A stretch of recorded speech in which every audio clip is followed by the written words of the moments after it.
इश्क का आखिरी खत। रात का वक्त था, हल्की हल्की बारिश हो रही थी और कोलकाता की पुरानी गलियों में एक ठंडी हवा बह रही थी। एक कॉफी शॉप के कोने में बैठा आरव अपनी डायरी में कुछ लिख रहा था। उसके चेहरे पर उदासी थी, आंखों में एक इंतजार और हाथों में एक पुराना खत। तभी कॉफी शॉप का दरवाजा खुला और अंदर आई अनाया। नीली साड़ी में भीगे हुए बालों को संभालते हुए उसकी नजरों ने जैसे ही आरव को देखा, उसकी आंखें छलक उठी। दोनों के बीच 5 साल का फासला था, मगर उस एक नजर में सारी दूरियां मिट गईं। आरव की डायरी के पन्ने फड़फड़ाए, जैसे उनकी मोहब्बत की दास्तान खुद को दोबारा सुनाने को बेताब हो। 5 साल पहले दिल्ली यूनिवर्सिटी का कैंपस। पहली मुलाकात एक बहस से शुरू हुई थी। आरव एक लेखक था जो मोहब्बत पर यकीन नहीं करता था, और अनाया एक ऐसी लड़की थी जिसने प्यार को अपनी जिंदगी बना ली थी। बहस से शुरू हुई कहानी दोस्ती में बदली और फिर वो दोस्ती कब इश्क में बदल गई, दोनों को पता ही नहीं चला।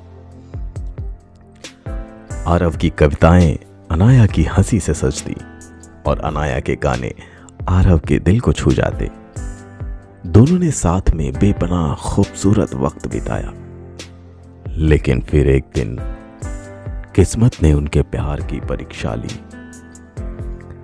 आरव के पापा की अचानक मौत हो गई और उसे अपने परिवार की जिम्मेदारी उठानी पड़ी। हालातों ने उसे दूर कर दिया और अनाया को लगा कि आरव अब उससे प्यार नहीं करता।